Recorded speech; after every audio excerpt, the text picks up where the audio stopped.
Sabrina, desde pequena, não me dava problemas. Mas ela era meio na dela. Na maioria das vezes calada.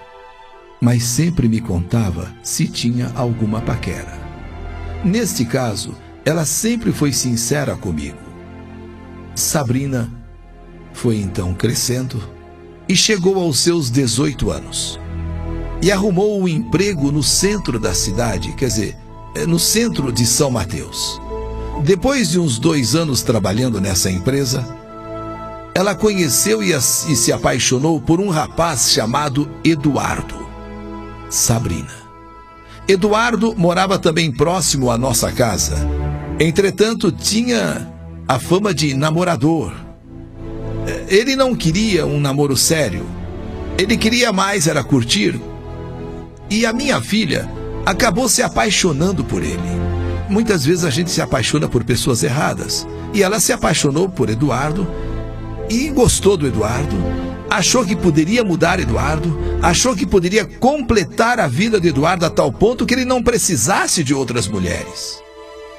Como eu já conhecia essa fama que ele tinha, orientei a minha filha que ele não seria a pessoa ideal para ela. Mas Sabrina, apaixonada como estava, nem quis dar ouvidos. Ela falou que estava apaixonada e disposta a fazer qualquer coisa para ficar com ele.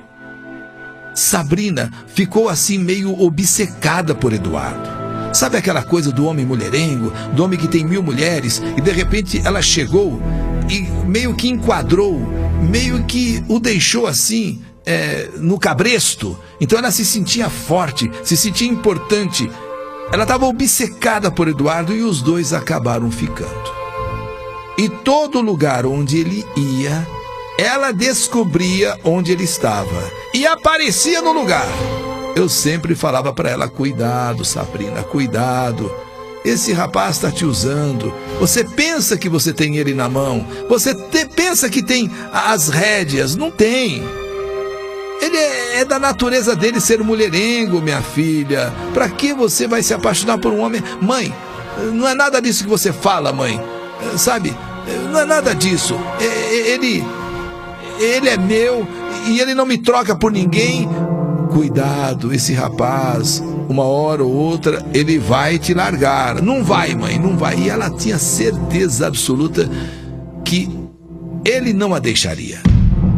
Mas Sabrina, com tudo o que eu dizia, ela realmente não queria nem ouvir direito.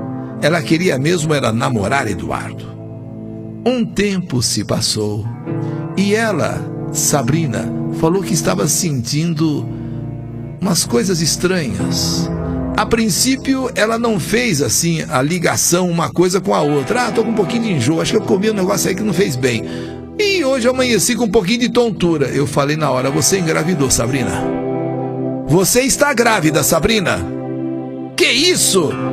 Vira essa boca pra lá. Eu não tô grávida coisa nenhuma. Você engravidou, Sabrina. Você tá grávida, Sabrina, eu conheço. Eu tenho experiência. E ela negou. Mas eu apertei tanto ela, tanto, que ela admitiu que transou sem camisinha. Porque as amigas dela também faziam isso para segurar o namorado. E para as amigas deu certo. Para as amigas dela deu certo. E ela então, apesar dela achar que ele, Eduardo, estava nas mãos dela, mas ela tinha muito medo, muita desconfiança onde ele estava. Ela ia atrás, chegava de surpresa, chegava de repente, quer dizer, e eu alertava ela: larga desse rapaz. Então o que ela fez? Transa sem camisinha para engravidar e segurar o rapaz. Foi assim que, minhas amigas já fizeram e deu certo. E fizemos os testes. E de fato, aqueles enjoos, aquela tontura, aquelas coisas estranhas que ela sentia, não deu outra. Eu falei para você: você estava grávida, você está grávida. Falei para você: você está grávida. Eu, como mãe, não queria que a minha filha tivesse um filho sem pai. Ao meu ver, isso é errado. Ter filho, como dizem, em produção independente. Mas não era isso que ela também queria. Ela queria ter o filho, mas para segurar o rapaz, para segurar o Eduardo. E ela foi para mim, como mãe, ela foi muito sincera. Eu fiz isso porque minhas amigas fizeram e deu certo. Meu marido, quando soube, ele foi na hora na casa de Eduardo, sabendo da fama do rapaz, que costuma aqui, ali, acolá, sai com uma, sai com outra, nada sério. A minha filha que ficou muito no pé, a minha filha que ficou muito em cima e achou que ele estava na dela, e aí engravidou para segurar mais ainda na cabeça dela o rapaz. Só que quando meu marido soube que ela estava grávida, ele foi direto na casa dele. E já com o sangue nos olhos, já com a faca nos dentes. E levou não literalmente, mas de verdade, uma faca escondida aqui atrás. Olha só que ponto chegou a coisa. Nós tínhamos tanta certeza que esse rapaz não ia assumir coisa nenhuma, que quando meu marido soube, ele vai para casa de Eduardo com sangue nos olhos e levou uma faca escondida. Se ele não assumisse, o meu marido iria matá-lo. Meu marido é daqueles pernambucanos que não deixa nenhum assunto pendente. Não deixa nada assim, sabe, sem resolver.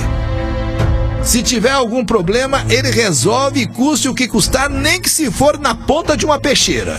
Pernambucano, olha, quem não conhece um pernambucano bravo, não viu o que é um homem bravo.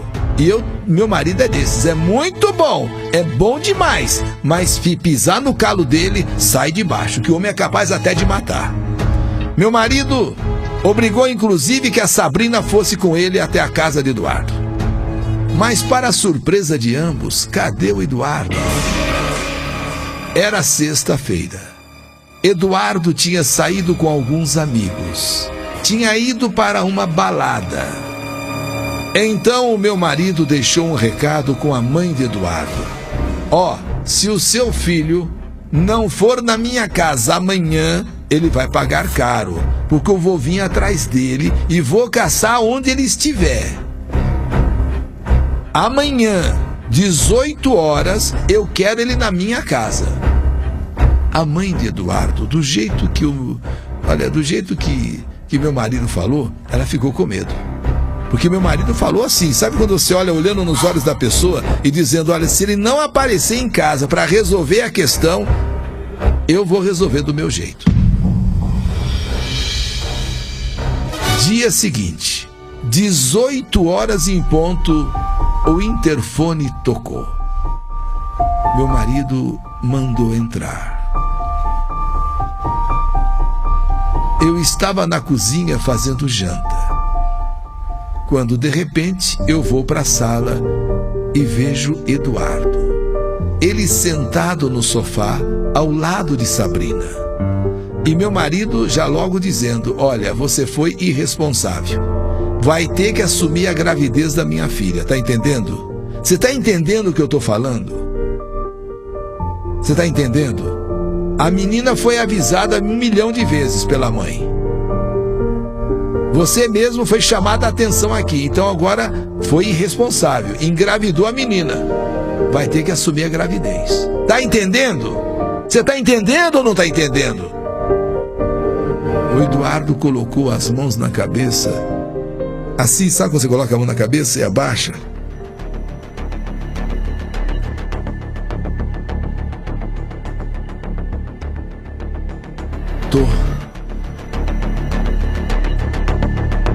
Eu tô entendendo.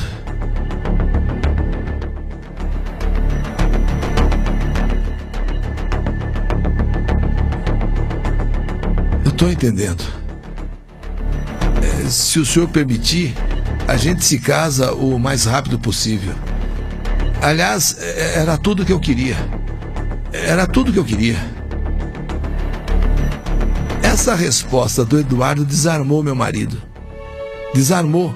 Porque meu marido estava pensando assim, que ele iria querer se justificar e querer tirar o corpo fora. Mas do jeito que meu marido falou, ele disse, não, eu tô entendendo.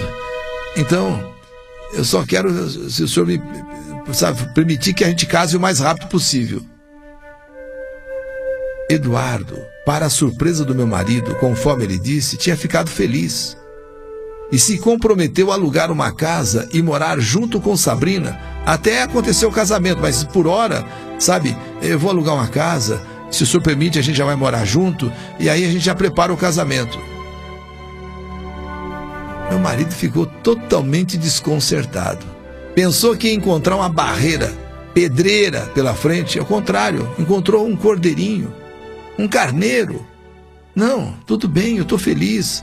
Poxa, eu só quero ver se o senhor nos permite então casar o mais rápido possível. E inclusive já vou alugar uma casa e a gente já pode morar junto. Enquanto isso a gente vai preparando os papéis. Meu marido ficou assim sem palavras, estava tão bravo, sabe? Tinha ido até na casa dele, se fosse o caso, até para matar, sabe? Coisa assim desse tipo de pernambucano bravo. E aí, meu marido falou, então tá tudo bem. Então, aí, ele, o Eduardo, até fez um churrasco na casa dele e convidou a nossa família para comemorar a união dos dois e já a preparação do casamento. Mas eu, como mãe, e mãe tem o sexto sentido, eu, como mãe, sentia que alguma coisa não estava certo. Esse rapaz era liso que nem quiabo. Esse rapaz era escorregadio. Quer dizer, de repente falou que era o que ele queria, que era o que ele sonhava, que ele só estava então esperando agora que meu marido autorizasse o casamento o mais rápido possível, que ele estava super contente. Quer dizer, alguma coisa não batia do que eu conhecia, do que eu tinha ouvido falar dele antes, depois do que eu conhecia. Bom, mas em todo caso vamos dar um voto de confiança. Então nós fomos convidados, fomos para a casa dele, fez um churrasco, mas aquilo dentro de mim estava assim, sabe, batendo toda hora, que alguma coisa errada estava entre Eduardo e Sabrina. Bem, o bebê nasceu, passou um bom tempo, cerca de 2 anos, e eu continuava a sentir que aquele amor todo, que toda aquela alegria que ele tinha por ela, alguma coisa, não sei, será que é de pessoa muito desconfiada? Porque, poxa, já faz 2 anos, né, que eles estão juntos. Já era para eu ter botado fé nesse amor, mas eu ainda continuava achando que no fundo, alguma coisa estava errada. E eu percebi que os dois, o casal, estava esfriando. Então eu cheguei para minha filha e perguntei se estava tudo bem. E a minha filha confirmou o que eu já suspeitava. Ele não gostava mais da Sabrina. Será que um dia ele gostou mesmo? Será que um dia ele amou a minha filha? E agora ela foi clara: mãe, ele não quer mais nada comigo. Ele não sente mais nenhum tipo de desejo por mim. Ele não gosta mais de mim.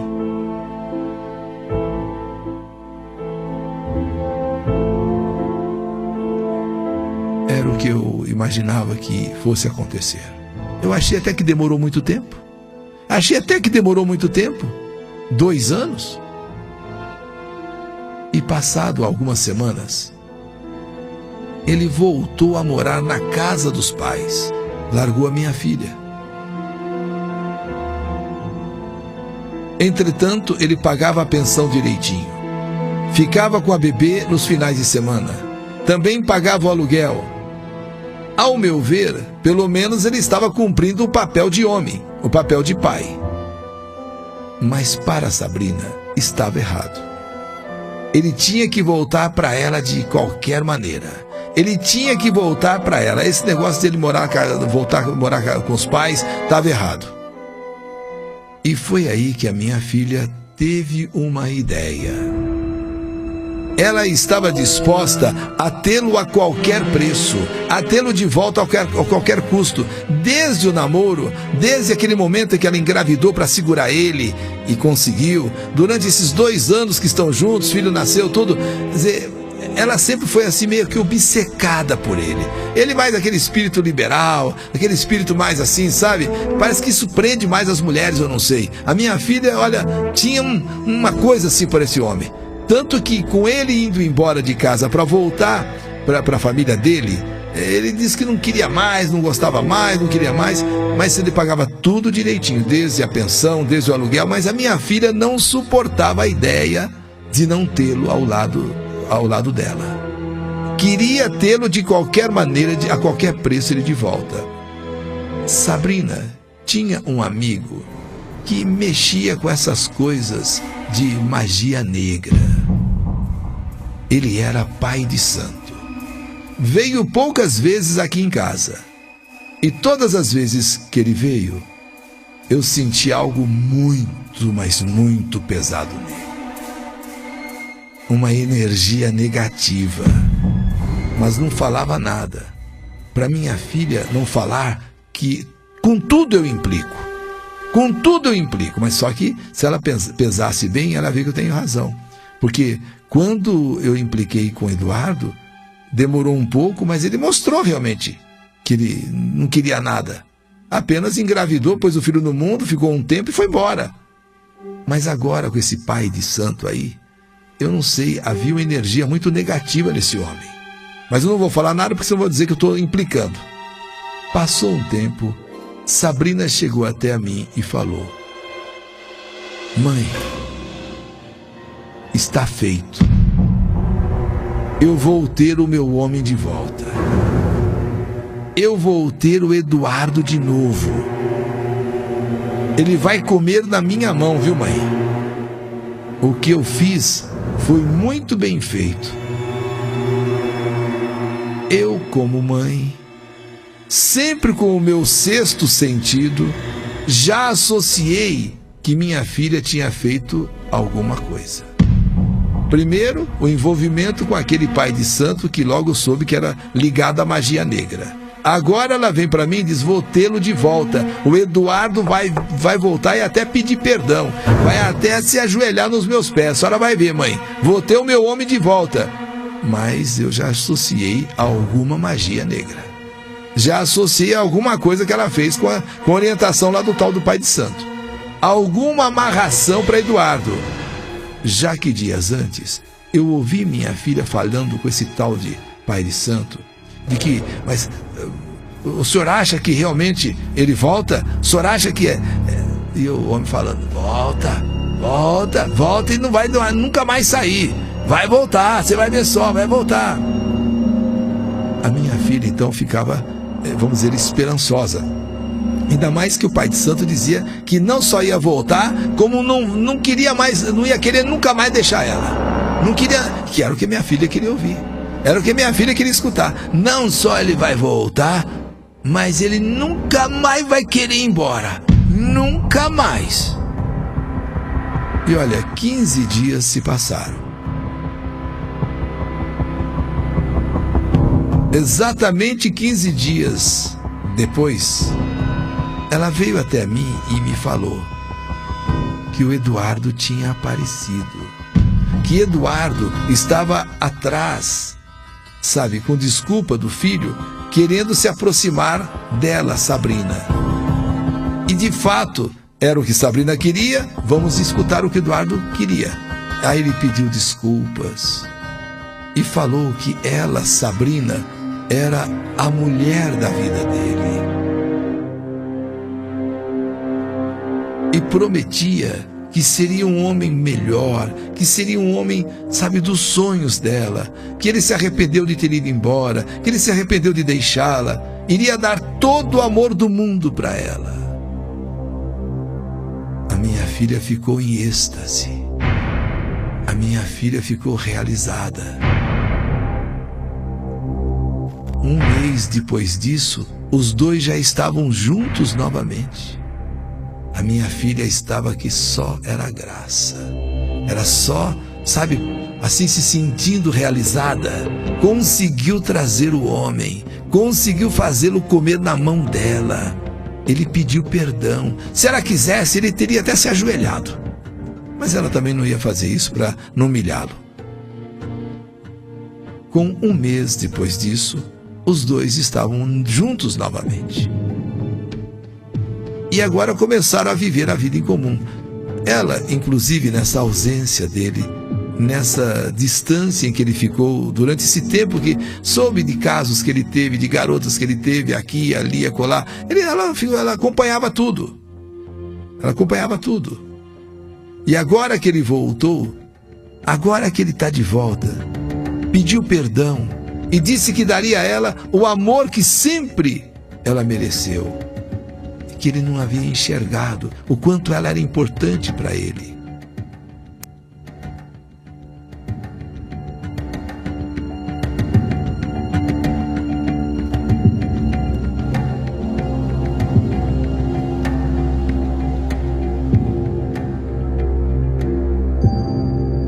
O que foi acontecendo é o seguinte: na medida em que Eduardo, tão apaixonado, agora tão dedicado à esposa, a minha filha Sabrina, com o passar dos dias, das semanas, Sabrina foi ficando enjoada.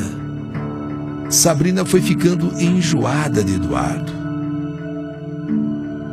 Sabrina foi ficando assim meio cansada dele. Sabe, ela lutou tanto para ter esse homem quando era solteira, lutou tanto esse homem, até engravidou para segurá-lo, e nem assim ela conseguiu.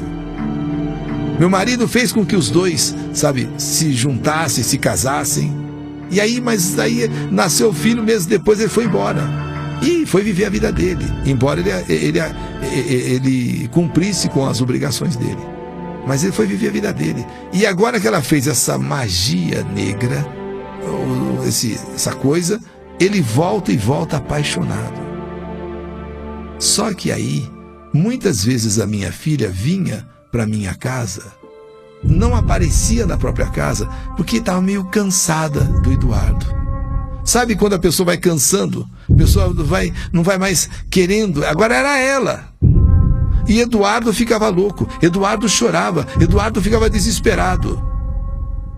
E minha filha não só desaparecia vindo em minha casa, como desaparecia indo para a casa de uma amiga, de uma colega.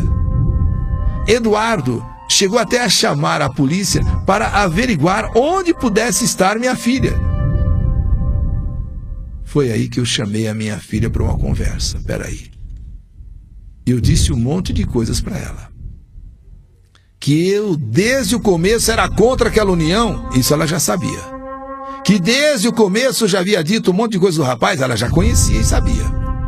Horas, se ela quis continuar com ele, depois pagou o preço, porque ele foi embora, engravidou, tal, aquela coisa toda. Então, fez tudo, inclusive, para ele voltar, até uma magia negra, e conseguiu trazê-lo de volta. E agora, o que você está fazendo com ele? Não é... Agora eu estou defendendo ele. Porque até então, eu falava para você, eu alertava você. Agora o que você está fazendo com ele é desumano. Ele voltou para você e você agora está por cima. Eu falei isso para minha filha, eu falei isso para Sabrina. Agora você está se sentindo dona da situação. A última bolacha do pacote. Está esnobando, está humilhando. Você está fazendo tudo isso para quê? Para se vingar? Agora era Sabrina disposta a acabar com tudo. Agora era ela que queria acabar com tudo. Chegou a colocar Eduardo para fora de casa pelo menos umas 2, 3 vezes. Eu comecei a sentir dó do rapaz. Eu que tinha até bronca dele, agora comecei a sentir dó. A minha filha começou a torturá-lo, assim, sabe, magoá-lo. Minha filha começou a ser simplesmente uma indiferente. Ele passou a ser indiferente para ela. E ela, por sua vez, passou a ser a obsessão dele. Lembra de quando a obsessão dela era o Eduardo? Ela, a tal ponto que chegou a engravidar para segurá-lo. Agora era ele que tinha por ela uma obsessão. Depois de um tempo, minha filha pediu a um irmão meu, tio dela, que levasse ela para um endereço no interior, mas que não falasse para ninguém, muito menos para mim.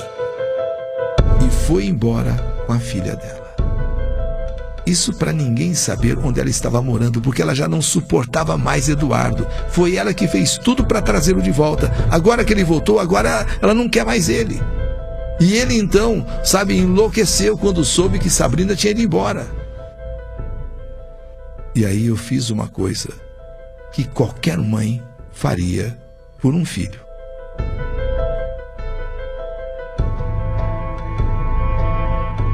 Dei a Eduardo, vendo o sofrimento dele, onde estava Sabrina, para onde tinha ido Sabrina. Eduardo, no mesmo dia, foi atrás de Sabrina e conseguiu encontrar Sabrina, que ficou surpresa. Como é que ele sabia que ela estava lá naquele local, naquele lugar? Ele, Eduardo, inconformado, chorando muito, pegou o carro em direção à sua casa de volta, mas não conseguiu terminar a viagem, o caminho. Em um acidente, uma pessoa cega, uma pessoa que está totalmente fora de si, ele bate o carro tão forte num poste que o carro, ele abraçou o poste. E Eduardo ficou entre as ferragens, com morte instantânea. Não se sabe de verdade se foi um acidente ou se ele mesmo jogou o carro, desesperado que estava.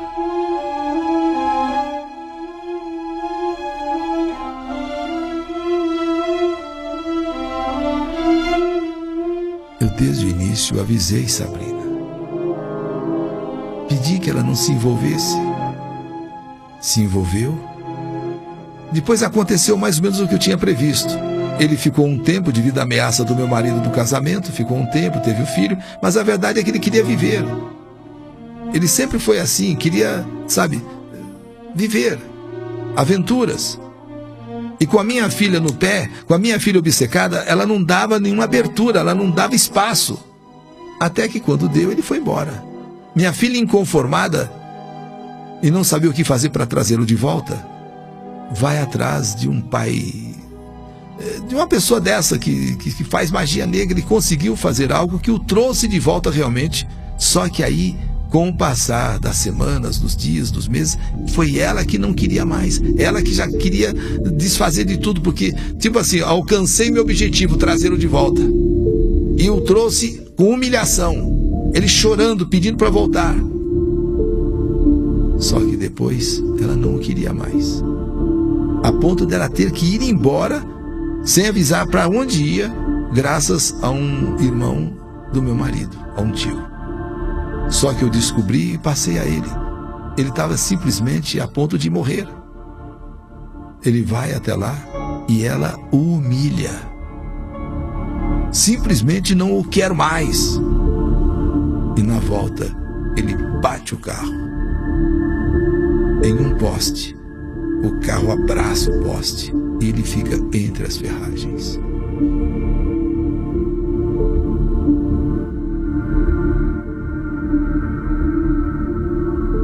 Infelizmente, depois desse acidente, dessa tragédia, eu e a minha filha ficamos muito distantes. Eu me sinto um tanto culpada por ter passado o endereço de onde ela estava. Ele vai até lá, na esperança de, quem sabe, convencê-la. Como não convenceu e, ao contrário, ela o expulsou, ele vem de volta e bate o carro e morre.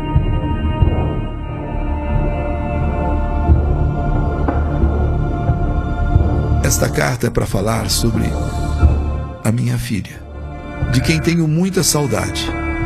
Ela simplesmente se distanciou de mim. Ela, há tempos, a gente não se fala, a gente não se encontra.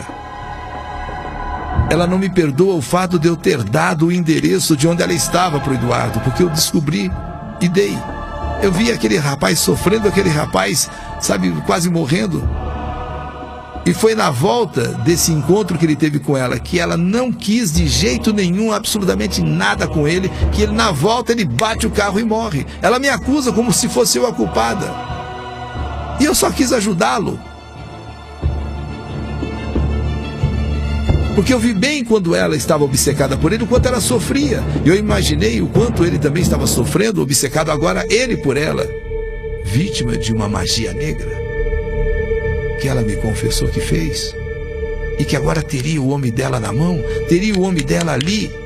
Teve, só que enjoou depois. Aí não tinha como mais mandar ele, não tinha mais como resolver a situação, não tinha como mais se livrar dele, a ponto de ir embora sem que ninguém soubesse para onde ela ia.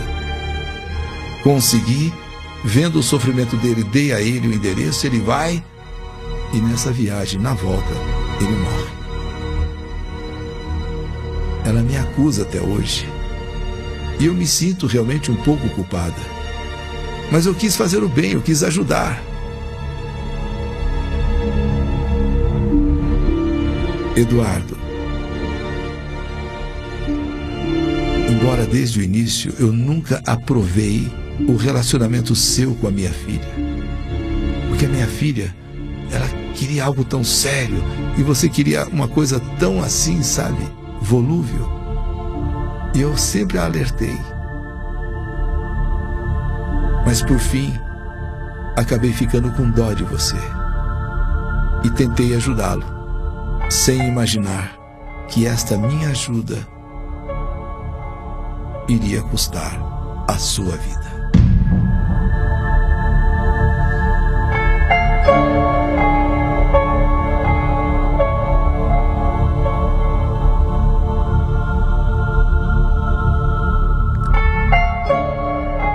Eu, Sandra Vilela Carvalho, minha filha Sabrina, e o pai do meu neto Eduardo, ou simplesmente Edu.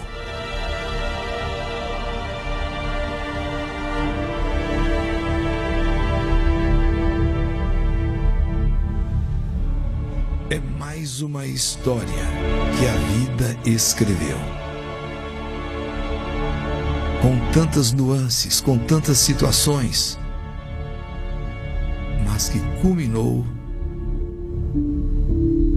com uma tragédia.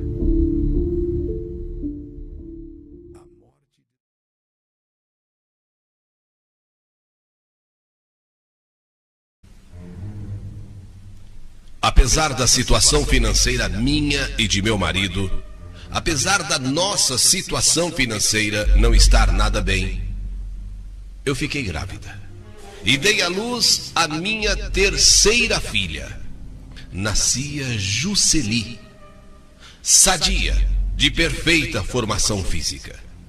Agora tínhamos 3 mocinhas: Cristiane, Verônica e Juceli. Depois de 5 dias do parto, eu comecei a me sentir mal.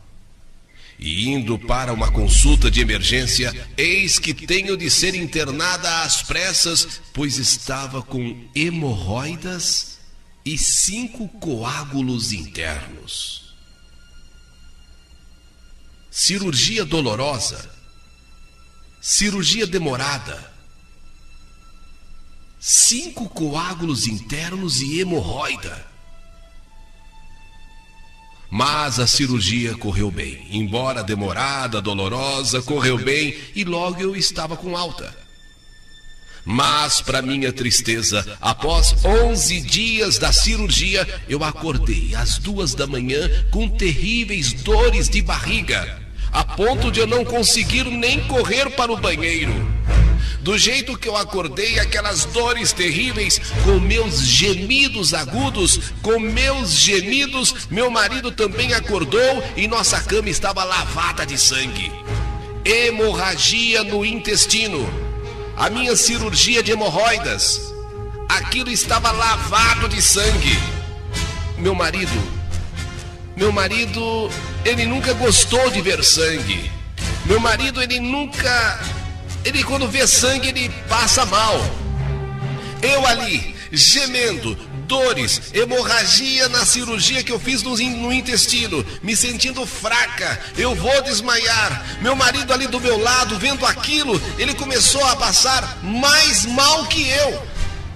Ele perdeu a cor. Chama alguém, pelo amor de Deus. Chama alguém. Meu marido não falava, meu marido não conseguia agir, ele estava branco, assim, branco da cor de cera. Eu vou desmaiar, chama alguém, pelo amor de Deus. A cama lavada de sangue, aquelas dores, e ele ali sem saber o que fazer, ele paralisado, parado, branco, feito uma cera. Eu vou desmaiar, chama alguém. Antes que eu desmaiasse, meu marido desmaiou. Antes que eu desmaiasse, meu marido desmaiou primeiro. Foi então que eu tive que fazer um último esforço. Meu marido caiu, meu marido desmaiou. Então, no último grito, socorro, socorro, socorro, eu fui ouvida. Imediatamente um alvoroço. É vizinho daqui, vizinho de lá, gente que chama aqui, gente que chama lá, cada um saindo para um lado. É carro que me leve com urgência para um hospital, nada de táxi. Aí meu irmão consegue chamar pelo telefone uma ambulância. Pelo amor de Deus, a minha irmã está muito má, por favor, mandem uma ambulância. A ambulância já vai indo, a ambulância já está seguindo. Dali a alguns minutos toca o telefone, a ambulância não vai chegar mais. Mas como, pelo amor de Deus, a minha irmã está mal aqui, não vai chegar mais porque a ambulância bateu numa esquina. Tanto o motorista e a enfermeira estão machucados. Eu já estava vendo que eu ia morrer, quando graças a Deus apareceu com um amigo da família um carro de polícia. Um carro da PM. E aí então me deram socorro. Me levaram, já que a ambulância não viria. A ambulância vindo, bateu. Motorista e enfermeiro também estavam agora sendo internados. A polícia me levou até o primeiro hospital, até o primeiro pronto-socorro. E ali, soro, glicose, sangue. Eu fiquei internada por 9 dias. A minha filha, que estava com tão poucos dias, teve de ser levada para o hospital para que as enfermeiras pudessem dar meu leite a ela. Foi tudo assim: parto, hemorroidas com 5 coágulos dali a alguns dias, cirurgia. 11 dias depois de ter recebido alta, aquela terrível hemorragia. E mesmo assim, me sentindo fraca, debilitada, uma mãe de família pobre como sou, não pode se dar ao luxo de repouso. E assim sendo, depois que passou o pior, eu fui levando a minha vida sem tanto repouso, embora as pessoas dissessem: tem que repousar, tem que repousar. Mas como você vai repousar?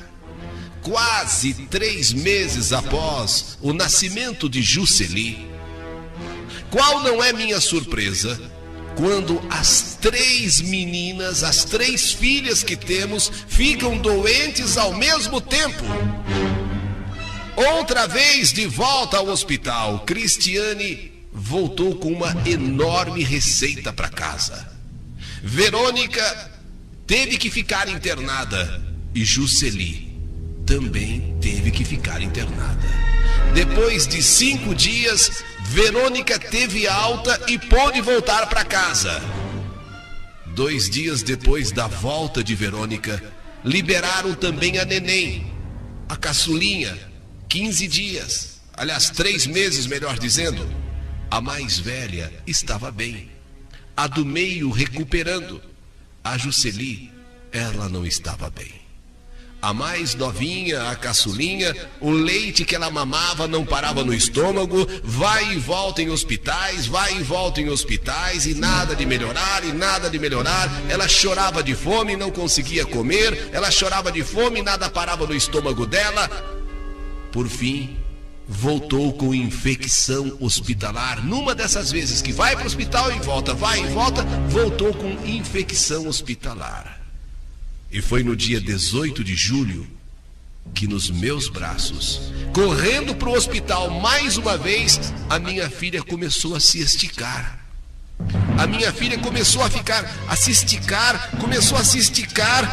Eu na hora, filha, o que está acontecendo, Ju? O que está havendo com você? E ela foi se esticando e por fim soltou. Jusceli acabava de morrer. Como foi difícil, como foi terrível esta perda. Caixãozinho branco, caixãozinho lacrado. Era a mais novinha. Ela sofreu muito, porque o parto, 5 dias de nascida, eu, a mãe, tive que ser internada para operar de hemorroida. Quer dizer, 5 dias, eu estava com 5 coágulos de sangue no intestino, precisou ser operado. Quer dizer, tudo isso foi atrapalhando. Aí eu recebo alta, 11 dias depois de alta, tenho que correr para o hospital devido à hemorragia. Quer dizer, tudo isso foi atrapalhando a menina. E de repente as 3 ficaram doentes de uma vez só. Só que ela não resistiu. A menorzinha veio a falecer. E mesmo após sepultá-la, eu não acreditava naquilo. Tanto que ainda fiz por vários dias a mamadeira para dar a ela. E só então, como num sonho, eu acordava e me lembrava que Jusceli já não estava mais comigo. Quantas vezes eu acordava à noite para ver se ela estava nanando, se estava tudo bem com ela. Só que quando eu acordava e ia no bercinho é que eu me lembrava que minha filha já não estava mais comigo. Eu sonhava com ela, eu sentia o seu cheiro de neném. Com 11 dias do seu sepultamento, 11 dias depois de sua morte, dela estar enterrada, chegou em casa, para nosso susto, uma intimação da 11ª Delegacia, 11º DP, que era para eu e meu marido comparecermos no dia seguinte. Fomos intimados. Quer dizer, depois de tudo que está acontecendo, agora a delegacia, mas o que houve? Sabe, uma pessoa que nunca foi numa delegacia, aquilo assustou. O que está acontecendo? O delegado, e tem que ir intimado, e tem que comparecer no dia seguinte. Lá fomos, sabe, assustados e preocupados. O que teria acontecido? Só faltava mais alguma coisa relacionada à polícia. O que foi que aconteceu? O que houve? E lá ficamos sabendo. E o que ouvimos do doutor delegado nos deixou de boca aberta. Nós ficamos assim, pasmos. O delegado queria saber se nós mexíamos com rituais de magia negra, se nós éramos adeptos de alguma prática de magia negra. Não, nunca, pelo amor de Deus, Deus nos livre, nunca. Mas por que essa pergunta? Por que nós temos que vir na delegacia para responder tamanha loucura dessa? Alguém da família de vocês mexe com magia negra? Perguntou o delegado. Não. Mas por quê? Sabe, aquilo nos assustou. A gente já vem vindo do trauma de 11 dias atrás. Temos perdido nossa neném, sepultado nossa filha. Agora o delegado nos pergunta se alguém da família ou se nós mesmos praticássemos magia negra. Então o delegado nos disse: a sepultura de vossa filha foi violada. Não, a sepultura da nossa neném foi violada. Isso mesmo. Retiraram da cova o caixãozinho. O que fizeram com a minha filha? O que fizeram com a minha filha? O que aconteceu, doutor? O que houve? O que houve? Quem fez isso? Quem fez isso? Por isso que eu estou perguntando, por isso que eu intimei o casal. Saber se alguém da família ou se vocês mexem, porque ali tem tudo coisa relacionada à magia negra. Não, doutor, não, nunca, Deus me livre, mas é minha filha, o que aconteceu com a minha filha? Calma, mãe, calma, nós somos avisados pela administração do cemitério, fomos lá e de fato constatamos. A cova da menina foi aberta, o caixãozinho da menina foi retirado, o caixãozinho lacrado foi aberto. E o mais triste, se a senhora quiser saber, eu digo, senão eu não falo. Não, doutor, fala o que aconteceu. O que houve de mais triste, doutor? Serraram uma parte da menina e levaram. E largaram o resto do corpinho lá no caixão aberto. Não. Fizeram isso com a minha filha. Não, doutor, não. Eu e meu marido despencamos a chorar. Horas, 11 dias depois, da tristeza, do trauma de perdermos a nossa caçulinha com 3 meses. Agora o doutor delegado nos chama à delegacia para nos dizer que o túmulo da nossa menina foi violado. Ela teve uma parte do seu corpinho cerrado. E lá foi deixado o corpinho exposto, o caixão aberto. Quem teria feito essa crueldade? Quem teria feito isso? O delegado, ele insistia se pelo menos conhecíamos alguém que mexesse com essas coisas, porque, segundo a experiência dele, aquilo tinha coisa de magia negra. Não, doutor, não. Ninguém da família, nem... Mas a senhora não conheceu nunca ninguém, alguém, porque... Espera. Doutor, eu não sei se tem a ver, mas eu estou me lembrando. Tivemos uma inquilina em casa, a casinha do fundo. Doutor, pelo amor de Deus, esta mulher me deu muito trabalho. Ela tinha uma criação de gatos de todas as espécies. E com esses gatos, eles faziam muita sujeira, reviravam lixo. Até aí tudo bem, dava para aguentar. Mas o companheiro dela, doutor, agora eu estou me lembrando, doutor, mas eu não sei se tem alguma coisa a ver. O companheiro dela, toda sexta-feira, doutor, o companheiro dela aparecia com uma caixa preta cheia de sapos. Eu me lembro bem porque certa vez 4 sapos escaparam daquela caixa preta e um deles foi pulando na minha casa e foi um horror. Eu me lembro, foi isso, eu me lembro, doutor.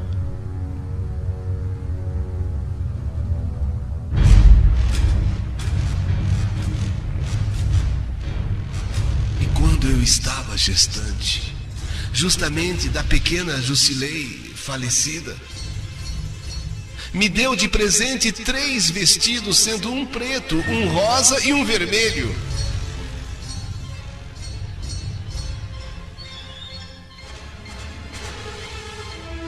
Eu, sem maldade, aceitei esses presentes e usei. O delegado, a senhora tem o endereço dessa mulher? Tem o novo endereço dela? Nós não sabíamos. Mas na rua de casa havia quem soubesse do paradeiro deles, porque foi uma grande briga, foi uma longa briga tirar essa mulher desta casa do fundo. Sabe, essas coisas de sapo, de gatos, foi uma longa briga, por fim conseguimos tirá-la, mas a A polícia foi na casa desta pessoa, que nós falamos pro delegado que provavelmente soubesse do paradeiro deles, né? Dela e do companheiro.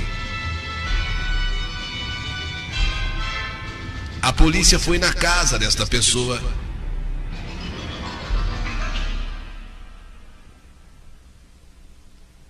Como não abriam a porta,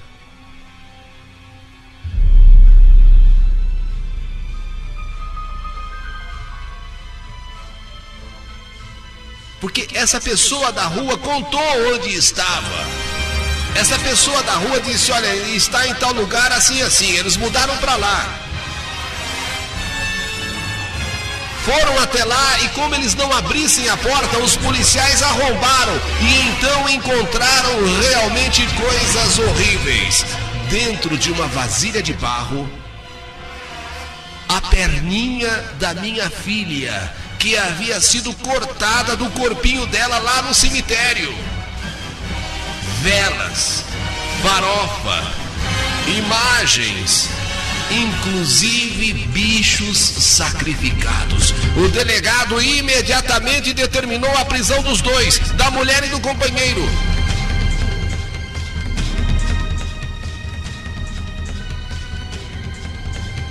Na delegacia, o interrogatório. E esta mulher, quando tirada da casa do fundo, esta mulher, devido tudo aquilo, aquelas coisas, mas que eu já até havia esquecido, ela disse para o delegado que já havia jurado vingança e que mais cedo, mais tarde, ela mataria a família inteira. E o resultado já estava vindo. Tinha um boneco de pano onde ela enfiava alfinetes e a cada alfinete espetado. Daí as doenças repentinas. Daí eu quase morrendo no parto. Daí a cirurgia de hemorroida no intestino, os 5 coágulos de sangue. Mais tarde a hemorragia.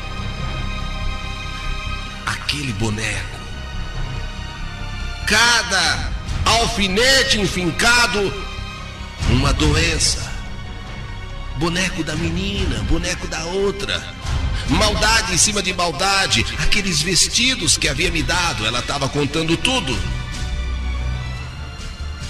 Era para que minhas filhas não tivessem saúde. Sempre uma ia ter alguma coisa, em seguida a outra. E o delegado queria saber por que violaram o túmulo, por que cerraram uma parte da menina, inclusive a perninha ali dentro daquele vaso de barro. Por quê?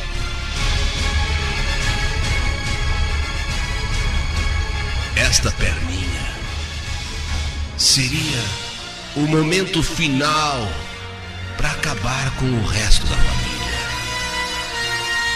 Dentro daquele vaso de barro onde estava a perninha,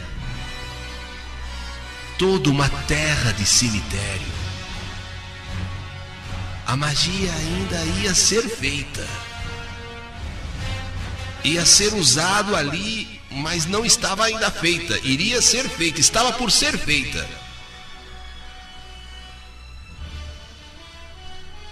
O nome desta mulher, Iracema. Seu companheiro, Osório. Tiveram seus rostos estampados em jornais como violadores de túmulo. E não só violadores de túmulo, como também participantes de rituais satânicos.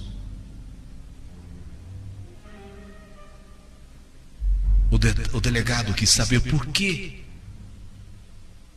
Por que fazer tamanho mal, se ela não se arrependia? Uma criança estava morta, violado o seu túmulo, cerrado uma parte do seu corpo, família que poderia morrer a qualquer momento, uma outra, se ela não se arrependia. Ela disse que não. Ela tinha um pacto com o demônio. E ela trabalhava para o mal mesmo.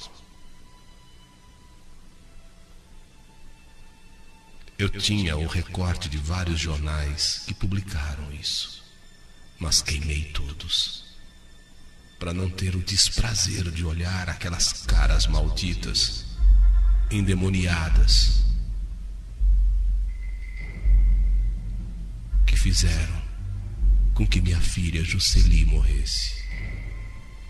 E com certeza fariam mais. Muito mais. Porque o objetivo dela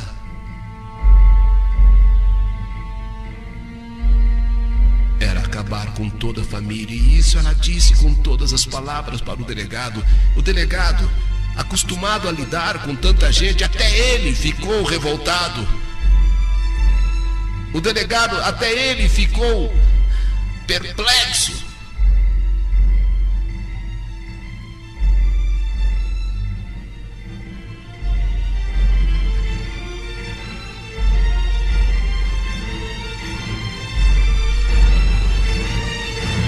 Jusceli, que saudade de você, filha. Vítima da maldade, vítima da crueldade. Não bastasse a tua morte, uma dor tão grande, e ainda o teu túmulo violado. 2 vezes você foi morta, filha. 2 vezes. Aí no céu onde você está, eu sei que o que a mamãe vai dizer, talvez você como anjinho não concorde. Mas a mãe aqui na terra só quer uma coisa, só pede uma coisa: que eles queimem no fogo do inferno. Podem falar que eu não devo desejar mal, mas eu desejo que morram e que queimem para a eternidade no fogo do inferno.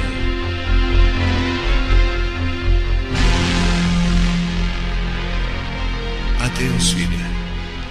Beijo pra você, filha. A mamãe te ama e morre de saudade de você, Jusceli. A Ju da mamãe. Maria Rosa da Penha Paula, Santo Amaro. Que saudade de você!